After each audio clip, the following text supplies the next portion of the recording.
Hey guys, welcome back to a new episode of ToNight's Watch, a Westerospective for the first time in like 22 days. Who's counting? But who's counting?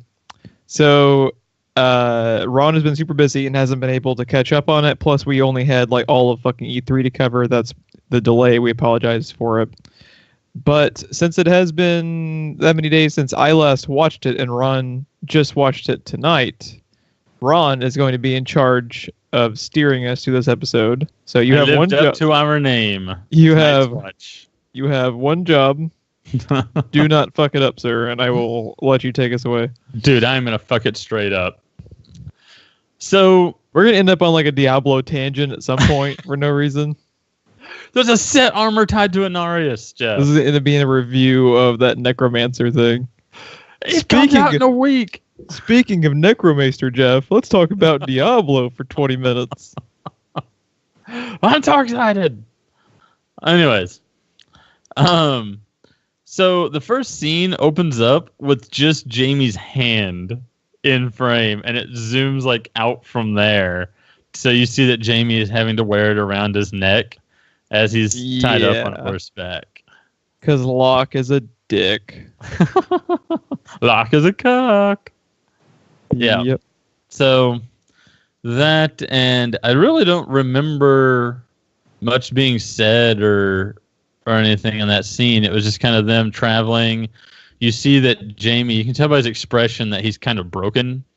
And Brienne is behind him. Like the camera, they're still both in frame, but the camera more focuses on her in the background. And you can tell like that she's mulling over all the events that have just happened. Did you have notes for that? That's really all I've got for that scene. Yeah. Great cinematography with the close-ups of the hand. Yes. Because it really, hits home just how fucked up and macabre. Like that's fucked up even for Game of Thrones characters to strap his hand around him like that. Yes. Yeah. I don't know which one's crazier. Him having to unwillingly wear it, or Davos willingly wearing his? I think I'm going to go with Davos. It's actually crazier in that scenario, because every time they talk about that storyline, I'm just like, I love you, Davos, but you got some problems, bro. That's a thing, Jeff. That's a thing. Got some problems, bro. So, from there, we jump to Varys and Tyrion, and Varys is opening the crate. Yes. While they're talking. I remember this scene, but I didn't remember it being here. I remembered it being later in the story. But yeah, and he tells the fucked up story of how he became who he is. Yeah, this has the single most Varys-centric backstory. That's pretty much all we know about him. Of any episode, this is the most they ever spend delving into his, like, what made him the Spider. Come to think of it, Varys and Littlefinger have a lot in common, and that's another thing. We know very little about Littlefinger. We know very little about Varys. And they're two of the most powerful and prominent figures in the entire show. Yep. I assume they may be a little bit like that in the book, because it makes more of a force of nature that way.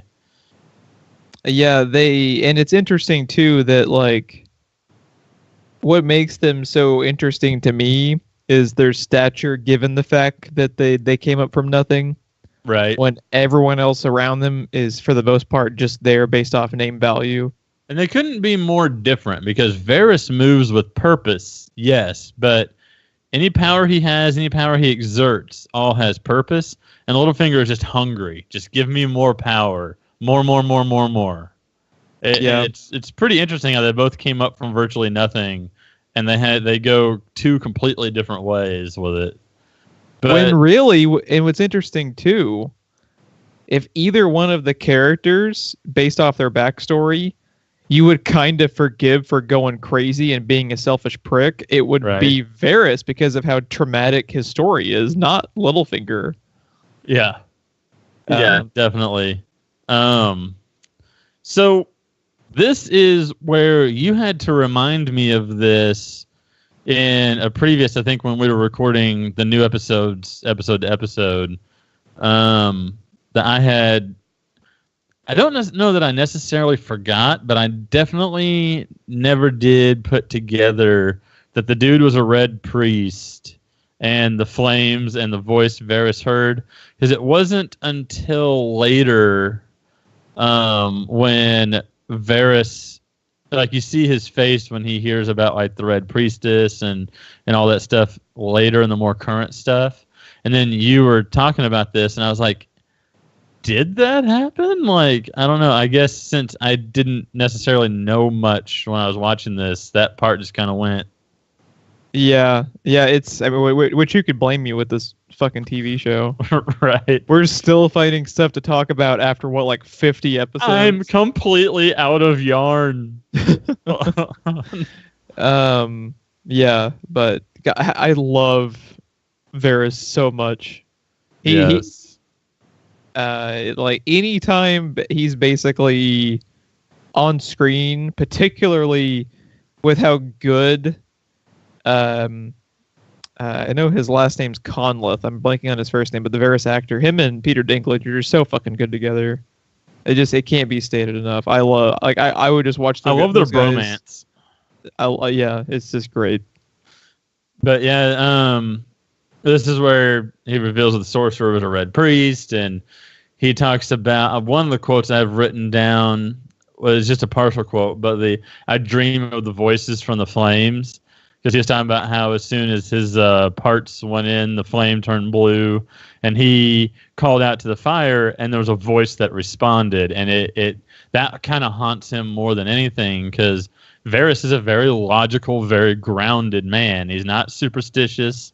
He doesn't really believe in magic or anything like that. What magic he knows of, he specifically in this scene says he hates. And yeah, he's haunted by the voice from the flames. Yeah. Which immediately gave me flashbacks to what we'll get to in the next couple of episodes with Gendry and Melisandre. Yes. That whole portion. From there, we go to the Night's Watch, and they're shoveling hog shit. And I never know the one dude's name. What's the dude's name that was trying to get Sam to just like stay behind and die? Oh, and the asshole who ends up killing Mormont. That guy. Spoilers, Jeff. Spoilers. Yeah. His name is. I actually had to go and look it up, and I wrote it down because I just call him Mr. Mutiny because I could never remember his name either. Rast, R-A-S-T is his name. Ugly name for an ugly personality. Which I can't even remember a single time his name ever even being said on screen. If it is, yeah, I don't. It might just be a thing where you have to have read the book to know his name, because they just because it's not necessary to know his name. Yeah. Yeah. But basically, the whole purpose of the scene is to set up a scene later that you, I guess we'll say, alluded to. And he and his descent kind of that's spreading amongst the ranks. I didn't really have anything else other than that for this scene. Yeah, we'll get back to the Craster's Keep place later. It cuts from there to Gilly Sam, and I just have in my notes Lil Sam. Lil Sam. And how Gilly at this point is basically just kind of begging Sam to find a way to save Lil Sam. So, because Craster's is a dick. Because Craster is a dick. Craster's Funhouse. Welcome to the House of Fun. I think of that anytime, by the way. Yeah, you thought it was going to be a Diablo tangent. It's a Dark Souls tangent. Yeah. Because Dark Souls is prevalent in everything. Did you have anything with Gilly and Sam? Nope, not in that portion. This episode kind of actually moves pretty swiftly to a certain point. And then it really does. All of a sudden, it's just note-taking left and right once you get later in the episode. There we go.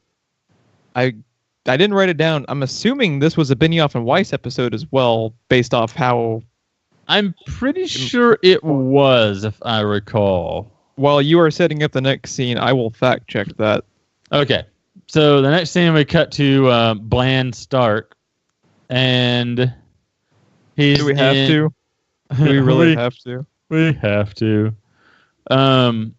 It cuts to him in one of his visions, and he is climbing a tree to get to the three-eyed raven, and his mother stops him and is freaking out about him climbing and how he's not supposed to be climbing anymore. And in that panic, he like falls out of the tree, and when he hits the ground, he wakes up. It is Benioff and Weiss, just to clarify. I was thinking it was when you. I was like 90% sure it was, just based off, especially the last 10 minutes of this episode. Well, so I immediately said I think it was, like I was confident, and then as soon as I said it, I was like, was it? Yep. So, but yeah, I didn't really have any notes for Bland. Did you? All I wrote down was Bran and Jojen. Did Jojen have any like?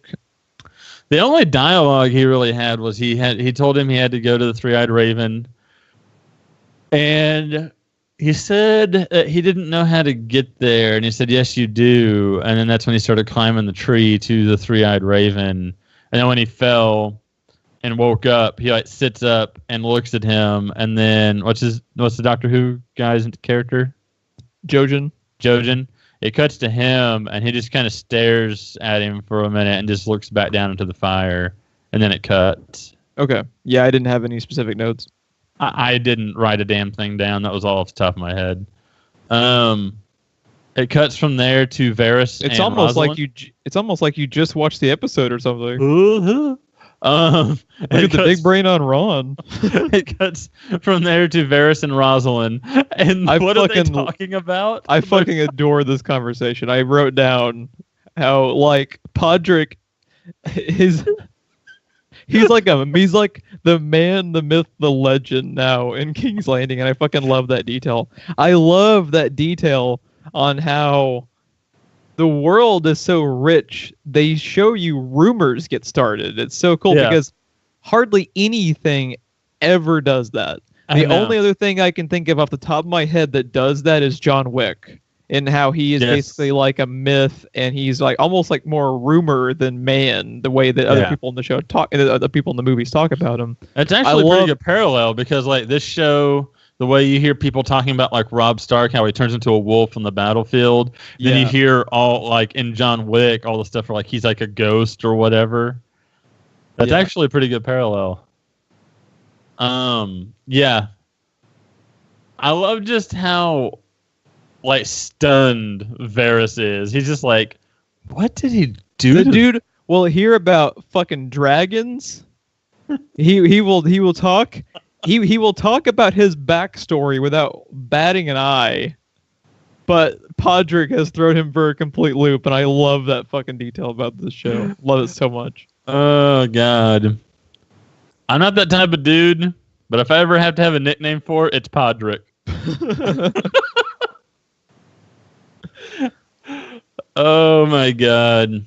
But this scene was actually very important because they transitioned the conversation over when Varys asks about Littlefinger missing the prophets. It kind of gets them back on track.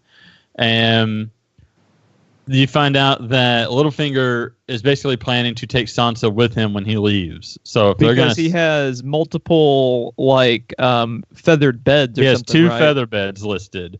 How the fuck I remembered that 22 days after the fact is beyond me. I did not write that down. And Varys said that he is the type of man that would consider the only person on that boat that deserves a feather bed is himself.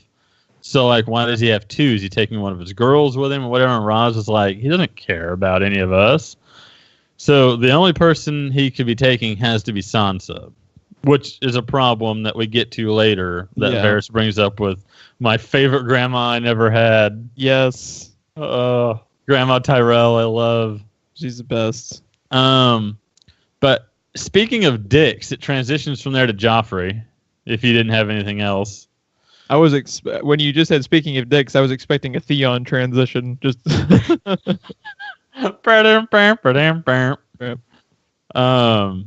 yeah. The only note I have is Joffrey is a cock. Jeff, you son of a bitch. Jeffrey. So yeah, so this is where he's with Marjorie, right? Yes. So that's where I wrote down where they go out to basically wave to the crowd, where this is firmly establishing the fact that Marjorie has Joffrey bits like wrapped around her finger, basically. Basically, yeah. First it's him just running around giving her the grand tour of where all the people are buried. Yeah, he's talking about like all of the murders that have happened as if it's like a Dr. Seuss fairy tale type of thing. Yeah, that romantic guy, him. And then it cuts back and forth between them and Grandma Tyrell and Cersei. That's right.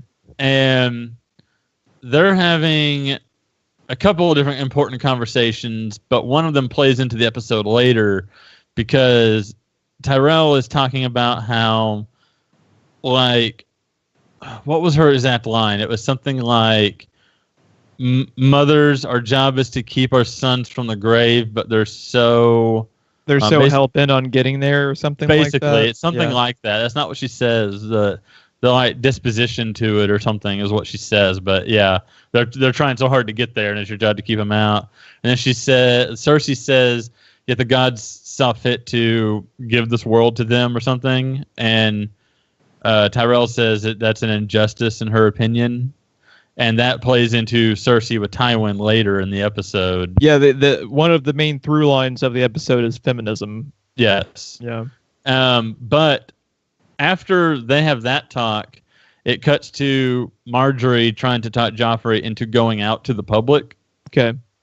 And when Joffrey orders the doors to open and the doors start to open, and Cersei looks over there like in panic because she's terrified of the crowd and everything, which they should be. Joffrey is too. Joffrey doesn't really want to at first, but he's trying to show off to his woman. Right. So the look that Marjorie gives Cersei over her soldier is, fuck you, bitch, he's mine now.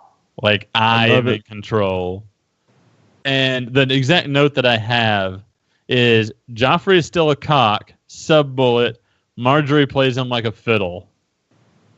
And when they open the doors, what name are they chanting? They're chanting Marjorie. Yeah, they don't take too kindly to Mr. Joffrey in King's Landing, as we've seen in previous episodes. But yeah, like it's amazing how she's just as good as Cersei, but she goes about what she does in different ways. She's even more of a spider than Cersei is, because she knows how to play the doughy-eyed, like helpless. Yeah, instead of killing you with barrels full of green fire, she kills you with kindness. Yes, which works out incredibly well for her until Joffrey gets barrels killed. Of green death. If Joffrey had never gotten killed, Marjorie's story plays out much differently in the greater confines of the show. Oh yeah. But then you'll love this. My exact note is, and speaking of cocks, we cut to Ramsay and Theon. I like how I sort of kind of called your segue. You pretty much, yeah. You know me too well, sir. So they're telling their stories. Everything Ramsay says is horse shit. Now, I had a specific note to this because I found this scene fascinating. Okay. In the fact that I wrote down, Ramsay crafted his fucking backstory like a D&D character. Yes. Like, he took the time to craft out this whole elaborate fucking thing about like his motivations, his origin. It's like, it was just insane to me. It's almost as if he's done this before. I can't even put into words just how like fucked up it is. It's like some of the mind games he plays are almost as disturbing as like the actual torture he does with people. This is a perfect segue to a point I wanted to bring up later that is not necessarily Game of Thrones related. The actor that plays Ramsay, did you see the article that he was talking about how his character, I believe it's in the Inhumans, is worse than Ramsay? Oh, I did not hear that. Yeah. Yeah. Avon Dreon is his name. His fucking name is. It sounds like it's more medieval fantasy than his actual fucking character name in Game of Thrones. Yeah. So, but yeah, he was talking about how, in his opinion, the character is even worse than Ramsay. I believe he was talking about Inhumans. I read a few articles. Yeah, that's his today. next. That's his next big gig was Inhumans. But yeah, that stunned me. And who knows better than him, right?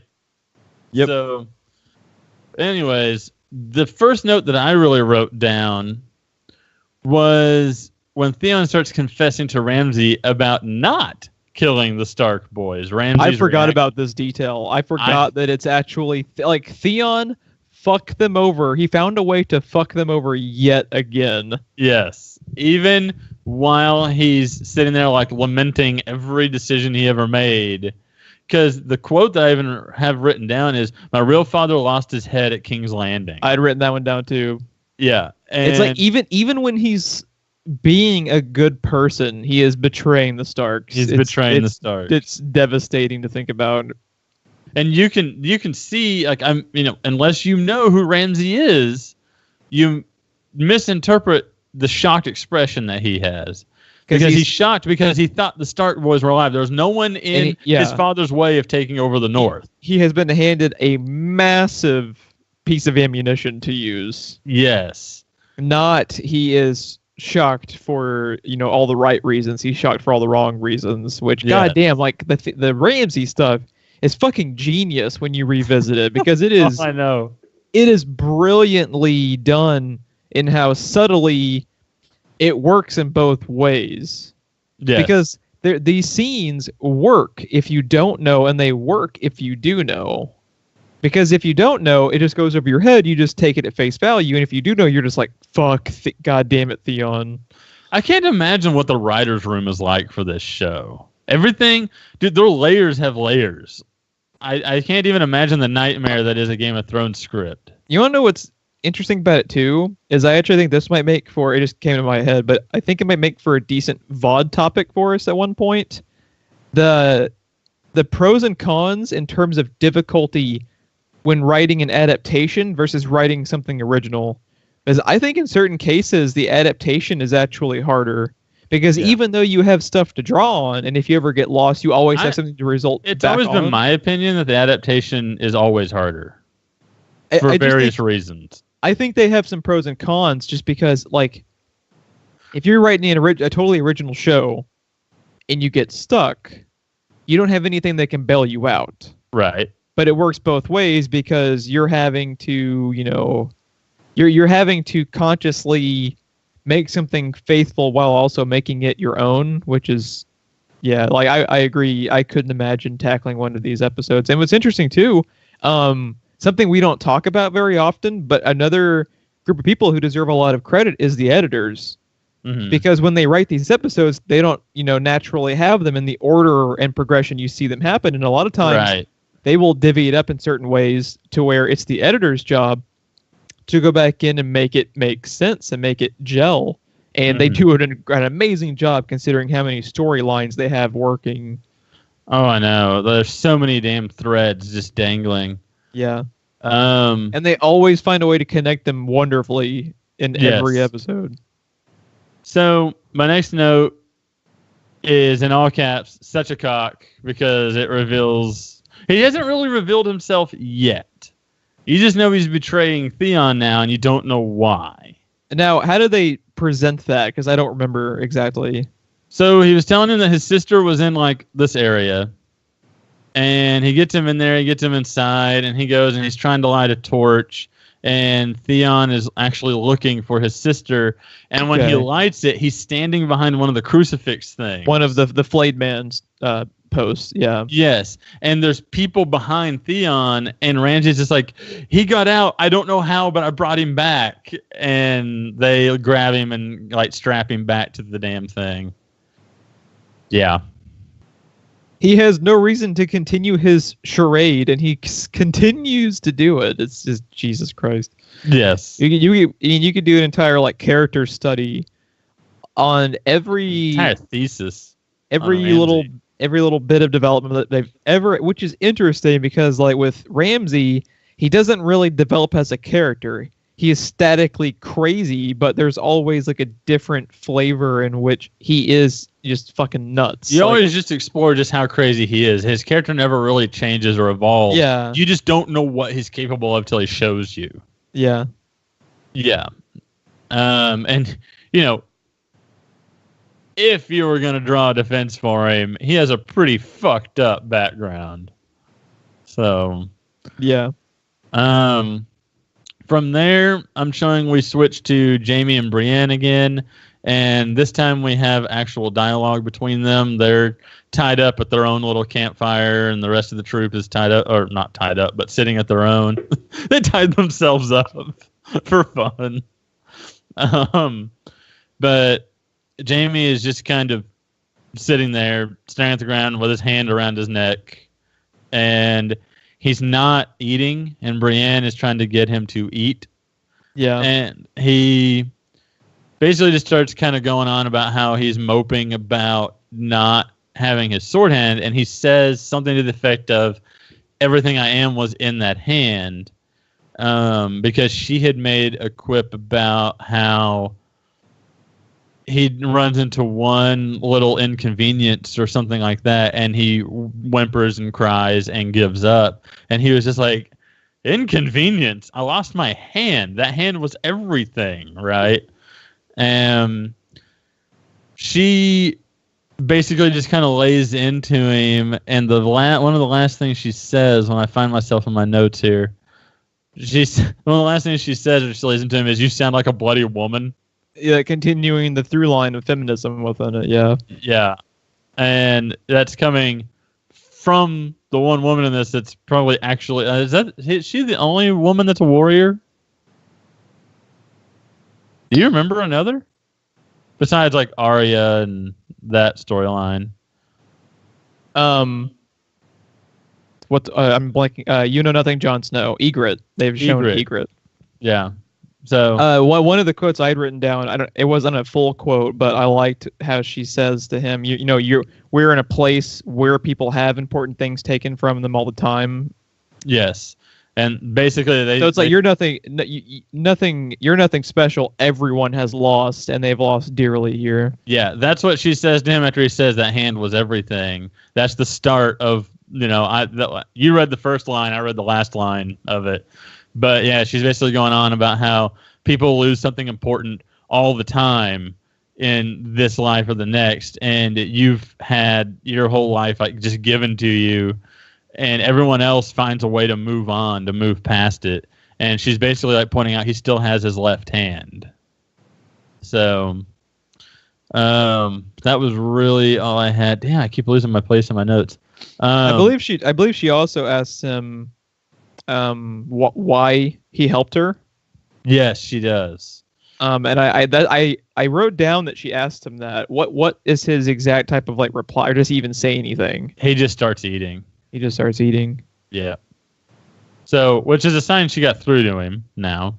But yeah, I don't have down that he replied at all, and I don't remember him saying anything. I just remember he starts eating, and then she points out that it's called the Sapphire Isle for the color of the water, not that there's actual sapphires. Why did you do that for me? And he just keeps eating. So, I love their storyline together so much. It's a pretty intense scene, and I had actually forgotten about that scene.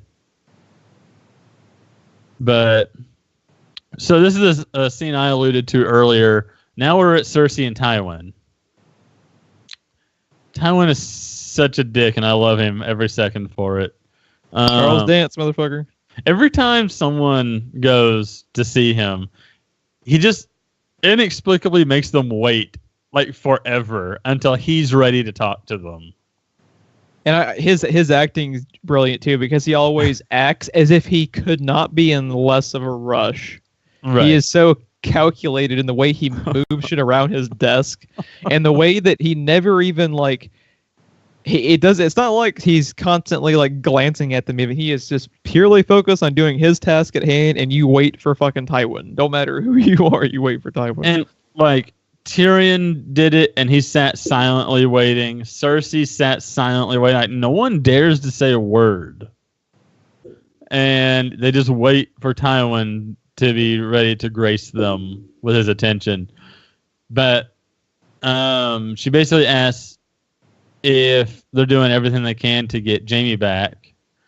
And he's like, he basically says, when Tyrion was taken, what did I do? And she's like, you started a war. And he's like, and if I would start a war for that lecherous little stump, then what do you think I would do for, like he says, I think like his oldest son and the one that's supposed to inherit everything. Yeah, I think he calls him his heir, even though he's not technically his heir anymore. He still looks at him that way. Right. But they have that conversation. But the one that was intriguing to me was when they were done with that conversation and Tywin literally says, "You're still here." And Cersei tries to play that Tyrion and Jaime are both worthless. They're both failures. She is really basically his true heir. She's the one that he should be like proud of the most and everything like that. Yeah. I wrote down the quote. She's alluding to herself when she says she might have the most to contribute to your legacy that you love so much more than your actual children. Yes. The line that I wrote down, I didn't write down the full line, but Tywin's basically response to everything that she says was, I don't distrust you because you're a woman. I distrust you because you aren't as smart as you think you are. Yeah, and then I wrote it down too. We wrote down all the same fucking quotes. I wrote down that you have allowed that boy to ride roughshod over you and everyone else in this city. He's like, I was like, when he says it, I was like, thank you. Somebody fucking told her that, because like, good. Do you have the next two lines? I do not. I didn't write them down because I didn't need to. Yeah.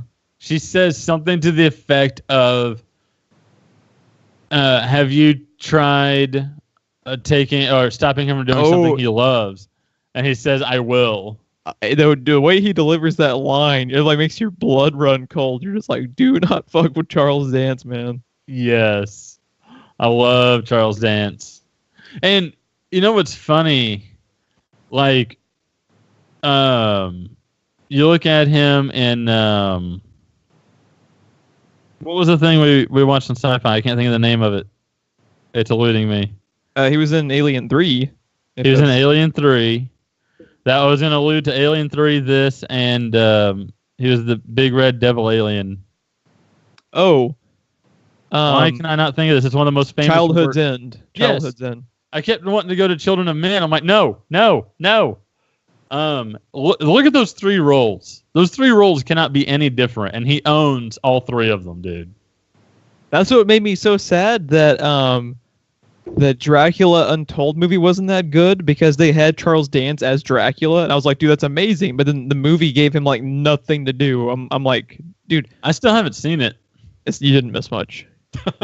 It was actually supposed to be the launching point for their whole little universe bullshit. Was it really? And then they were just like, no, that didn't happen. Just forget. It's like scrubbed under the rug. No. We'll do Mummy instead. And then now they're just like, pretend that didn't happen. We'll move on to the next thing. Bride of Frankenstein it is. Well, the first movie we get that's good, that's the beginning That's the launching point.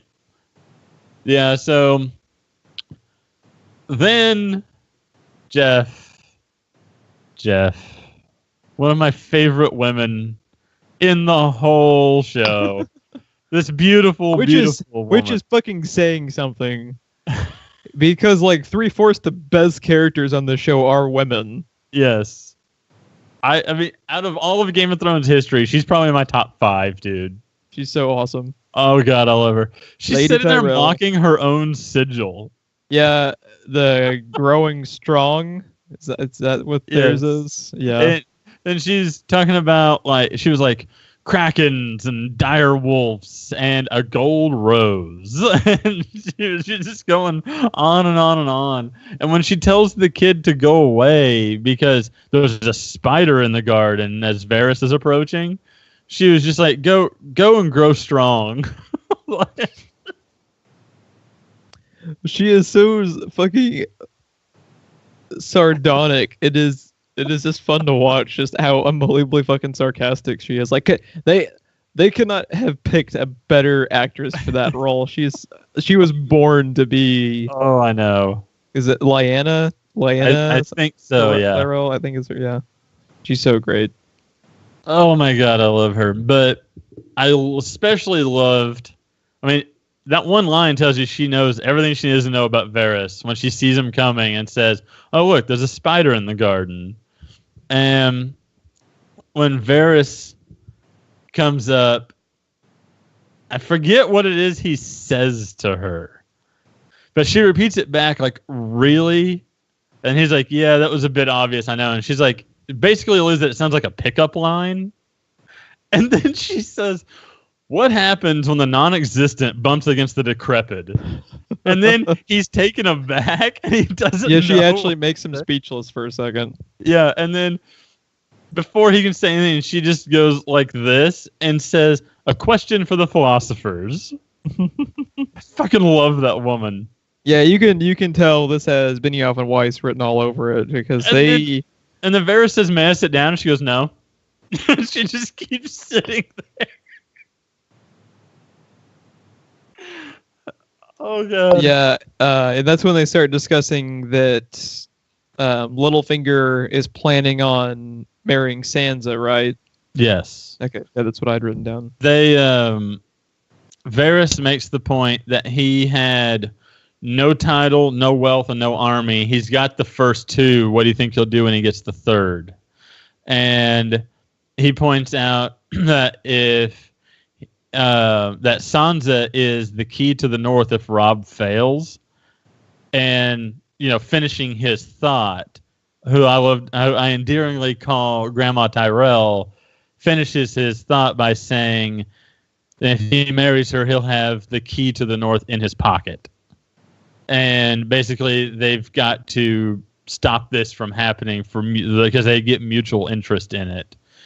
I like their exchange too, where he goes up because the reason he's there is because he knows because of his spies that she's been talking with Sansa. So he goes up and he asks her. He's like, "So I've heard you have an interest in the girl from Winterfell." And then really? Because I invited her here to talk to her one time? Yeah, and she's like, "Well, she is a very interesting girl." And then I believe it's like Varys disagrees. He's like, and then she says, "Yeah, not really, but she does have an interesting backstory," type of thing.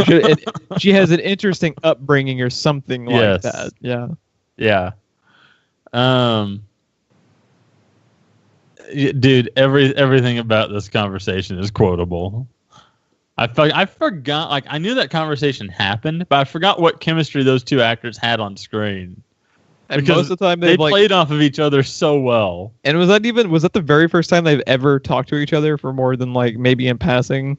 I believe so. And when she had him like escort her through her garden that she's staying around or whatever. Yeah. She said we might as well go for a walk because I hear the bushes have ears just as the walls do or something like that. Yeah.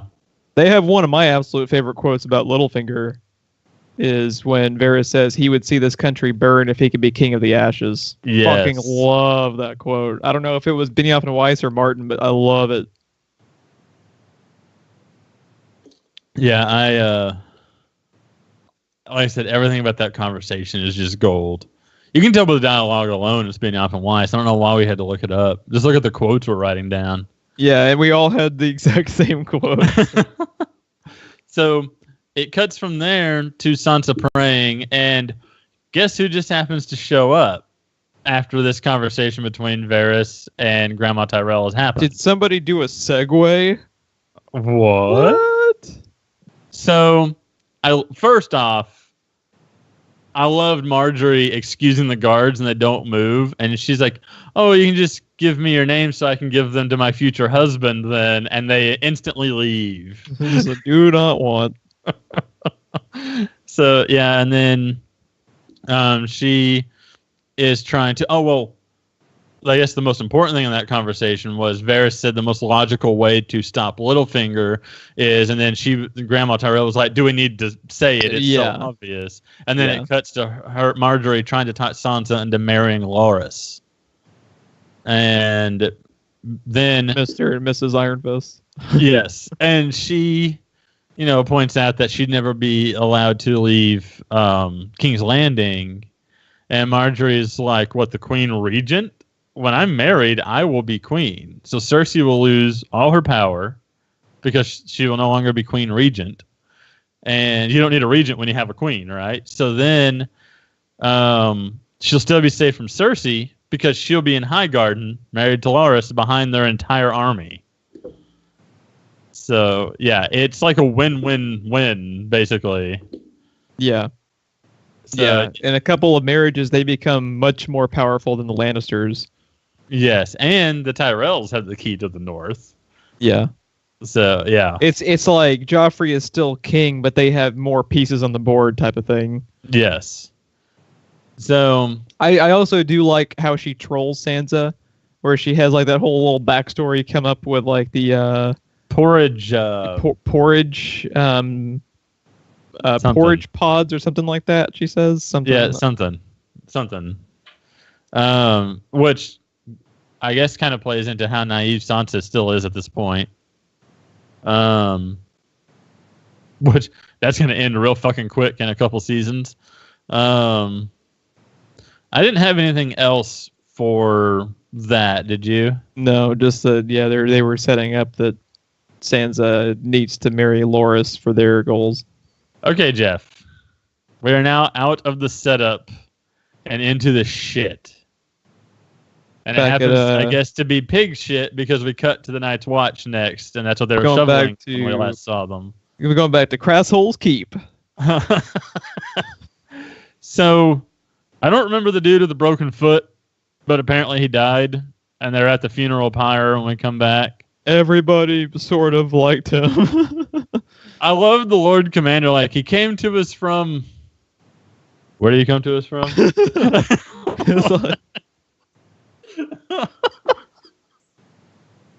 That is the key to great writing, is no matter how fucking dark this show is, you have to have moments of levity. And Benioff and Weiss always have moments of levity. But they had the funeral, and it's funny because the next thing they say is now his watch has ended. And what is the next thing that happens, Geoff? Gigantic fucking coup. I mean, it's crazy how that. I mean, I guess it doesn't almost work. It is blatant foreshadowing because it's Mormont leading a funeral pyre, and everyone around him except him says, "And now his watch is ended." He's the only one that doesn't say it because he gave the eulogy, and then they're supposed to say it, and the camera has him in the middle as everyone around him says it. But if you don't know what's going to happen, boom, gone. Yeah. Oh, Burn Gorman. Carl Tanner. That's his name. I had to research his name as well because I can't ever remember them saying his fucking name in this TV show. Coral. Coral, no. Oh, God. Gotta kill Mormont, Coral. Everybody really liked him, Coral. Oh, God. So, something I've been dreading, but wanting to get back to at the same time, was it finally happened. Craster is trying to talk them into leaving, and Mormont says not until our weak or strong enough, and Craster points out that they're as strong as they're ever going to get, and I think, is this where Mr. Mutiny guy, I already forgot his name after you told me. Rast. Is this where he points out it's because they're not like feeding them and they're like starving or something? Pretty much. And he didn't like that. And Mormont kind of told him to go outside. And then he says that if that's what they're waiting for, he can just kill their wounded and they're sick. And then they can just be on their way. Yeah. And Burn Gorman kind of steps up. And shit starts flying, man. I don't have his exact quote written down that started. Did you write it down? Burn Gorman's? Yeah. No, I didn't. Okay. But yeah. So basically, Craster says, say it again, and Burn Gorman said it again. And Craster's not as good as he thought he was, because Baron Gorman just sidestepped him Witcher style and stabbed him right in the gut. And then what was metal was my exact note is Lord Commander stabbed in the back by Mr. Mutiny, because I didn't know his name. I kind of still don't. Rast. Rast? Yeah, R-A-S-T. Rast. So Rast stabs him in the back. And Mormont's immediate 5 reaction. times. Was it 5? I thought he just stabbed him in the back. And then... Does he just stab him in the... Oh, okay. And then Mormont's immediate reaction is, you son of a bitch, and grabs him by the throat and is strangling him to death. And then finally he realizes, oh, I'm stabbed in the back. I'm dying. And then he kind of falls. Yeah, it's when he falls that he stabs him like over and over and over and over again. Yes, like in the chest and stomach area. Which is interesting when you compare when you compare what happens with Jon Snow to Mormont, which is, one of his own stabbing him with a dagger like 30 fucking times in the chest and the stomach. It's exactly what happens with Snow. Right. For basically all the same reasons. Like, Mormont is actually trying to keep them safe. He's having to negotiate with a guy he fucking hates because they need his resources. They need the place to stay. But the Night's Watchmen are so fucking stupid. They don't understand what he's doing for them, and they fucking kill him for it. Right. So, yeah, that happened. But to me, it was just so metal. He got stabbed in the back, and his immediate reaction to being stabbed in the back is, "You little bitch!" And he grabs him. It's one of just He's irritation. This close, Geoff. He's this close to strangling the guy that killed him to death. What ends up happening with Rast? I can't fucking... I don't remember, but I hope it's not pretty. Yeah, you continue. I need to look this up now. I'm just satisfying my curiosity. So when that happens, Sam cheeses it. Like, he just gets the fuck out there. And Rast tells him, "You keep running, little piggy," whatever. And he goes and gets Gilly and little Sam so they can run for it, because he knows the next thing that's going to start happening when the Night's Watch take over. And they just kind of head for the hills. And that's pretty much where I have the scene ending. Did you find what happens to... So, Rast? when it's in the next season, when Snow and them have the raid on Craster's Keep to get vengeance, Rast alerts Burn Gorman of their arrival, but when Rast is fleeing from the raid, he gets killed by Ghost, who has been freed from his cage. If you remember, he's taunting Ghost while he's caged up. So now, yeah. Sorry, that drives me, like, I hate it when there's like a thread of a character that you can't pinpoint what happens to them when you know you should, because you watched the fucking show like 2 or 3 times. But yeah. Right. So yeah, where are we at right now? I was researching. So the next thing that I have is we end up with the Brotherhood of the Banners, Arya, Gendry, and the Hound. Yeah, with their little hideout. With Thoros. Yes. And they're trying to basically put the Hound on trial. And everything they're accusing him of, he's just like, "That wasn't me," or "That was my brother." And then they said, "Well, your brother did this." And he's like, "Oh, is it a crime to be born Clegane now?" Like, and it just keeps going on. And Arya says, "You killed Micah," I think it was. The butcher's boy. And then she says, "The butcher's boy. And you slung him over your horse like he was a deer." And the Hound says something like, "Yeah, he was a bleeder, if I recall." And because his thing was, "If you're going to slit my throat, get on with it, but don't call me murderer." And then Arya spoke that out. And what's the dude missing an eye? Beric Dondarrion. Sure. He says, "So you admit to this?" And then he says that he was like the dog of the prince or something like that, and he doesn't make a habit of questioning princes or something.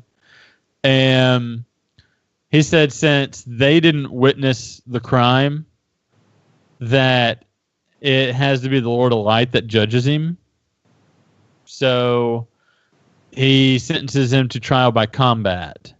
And the Hound, being the fucking Hound, just kind of laughed. And he's like, who's going to fight me? You, priest? Hey, archer, are you any good with that sword? Are you as good with that as you are your bow?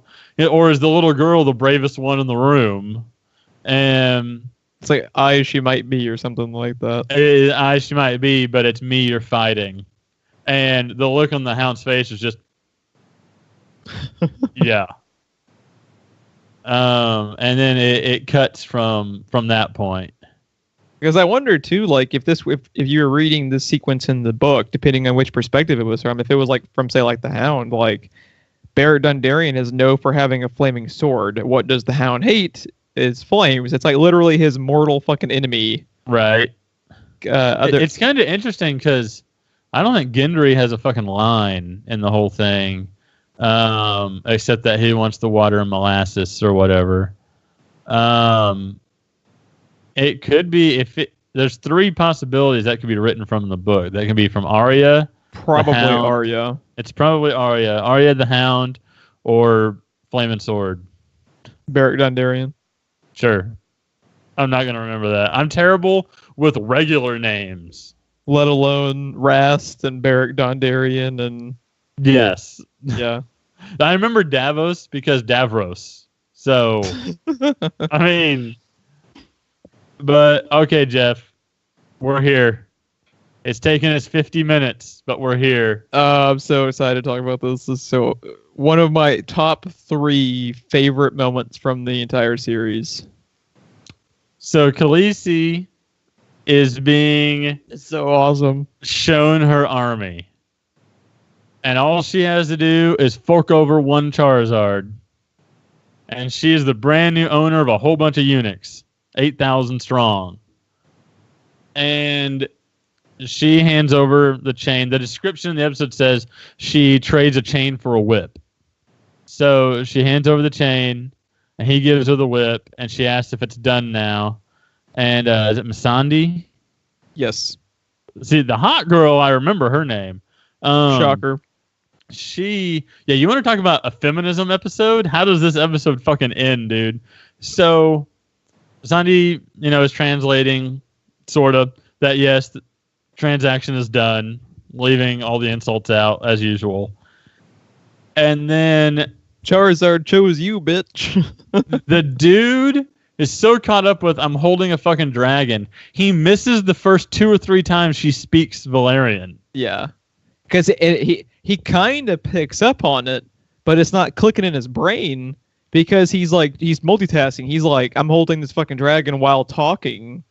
Yes. So it's like he hears it, but it doesn't register with him. Yes.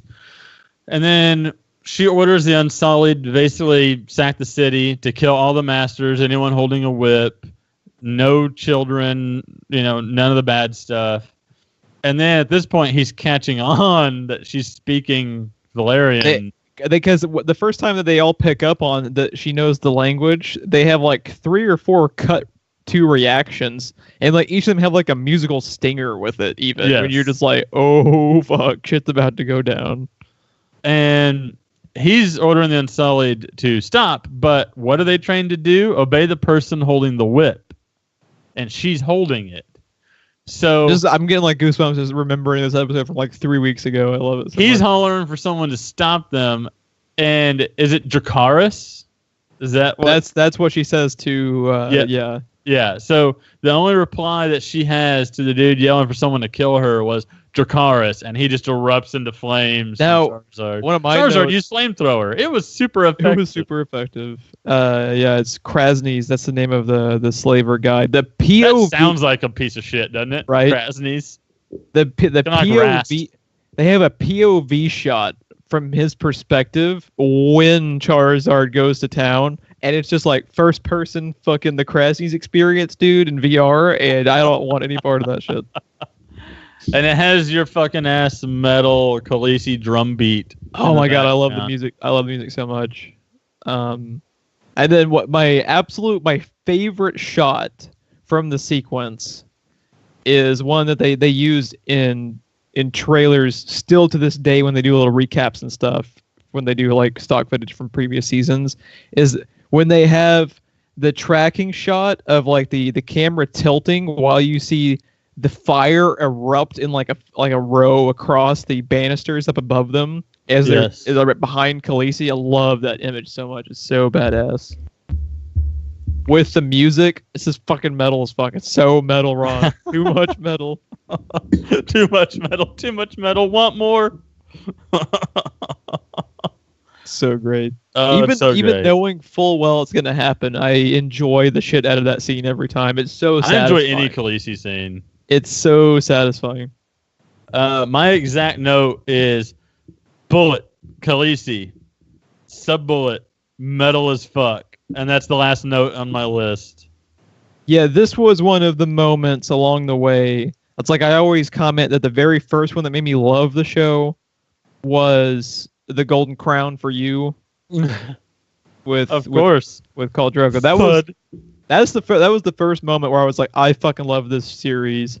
But this was one of the ones that like cemented it as like, this is one of my favorite TV shows ever type of scenario. Yeah. Yeah, we just talk about Khaleesi for another 55 minutes. I could probably make that work. That's all I got. I did have one last note. I love the shot of them leaving the city where she has the whip and then she just like casually it's an interesting thing because she has worked so hard to get that whip, but it was it was ostensibly her goal because her goal was to not need it, and then she just we shouldn't leave without saying the most important part of the scene was she got exactly what she want that no one else has ever had. She has an army 8,000 strong of people that used to be slaves that are now free and willing to give her the Iron Throne in repaying for their freedom. Yeah. She even gives them their freedom and tells them you can go if you want. Yes. And because they were slaves, just like it was either Jorah or Barristan that pointed it out, slaves do not rape, they do not pillage, they do not any of that. They don't do any of the stuff she doesn't want. She got the army of her dreams, basically. Yeah. And then that gorgeous shot of the dragons above them as they're leaving the city. Now, it seemed to me when I was watching it, and it could just be my imagination, there was one particular Unsullied that it kept cutting to that had its helmet on. Is that Grey Worm? Yeah, I'm pretty sure the one they always make. Because you can only see about this much of his face, but you can see his reactions to everything. And I want to say he's the one with the spear, the first one. I'm pretty sure it's him. Mm-hmm. Not 100% sure, but I'm pretty sure it's him. I was thinking that's who that was.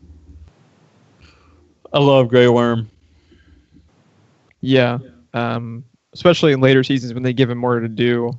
Yes. Like that scene with Tyrion and them doing a little drinking game. Yeah, and I were thinking the same one. Yeah, I love moments like that. Yeah, that's all I got. That's all I got. Well, now what? Well, I guess we get the fuck out of here. So if you would like to check us out more, please like and subscribe. We're about to be recording our news vodcast for the week. We also are back actually recording Let's Plays now, Ron. We actually have several in the editing bay on the way, and probably going to be recording more in the next few days, so we are excited for that. One of our funniest things we've ever done is on the horizon, and I'm pretty excited to get to watch it myself. And there wasn't even beer involved. That was the weird thing. Just delirium. Yeah. So I guess if we get super wasted and it's 2 a.m., we'll have like the best episode ever, or we'll just fall asleep on the mic. So either way, it'll be great entertainment. Social media links for Facebook and Twitter are in the description, and please share us out to your friends and family. We would greatly appreciate it. For this night and all the nights to come, I'm Geoff. I'm Ron, and this watch has ended. R.I.P. Mormont.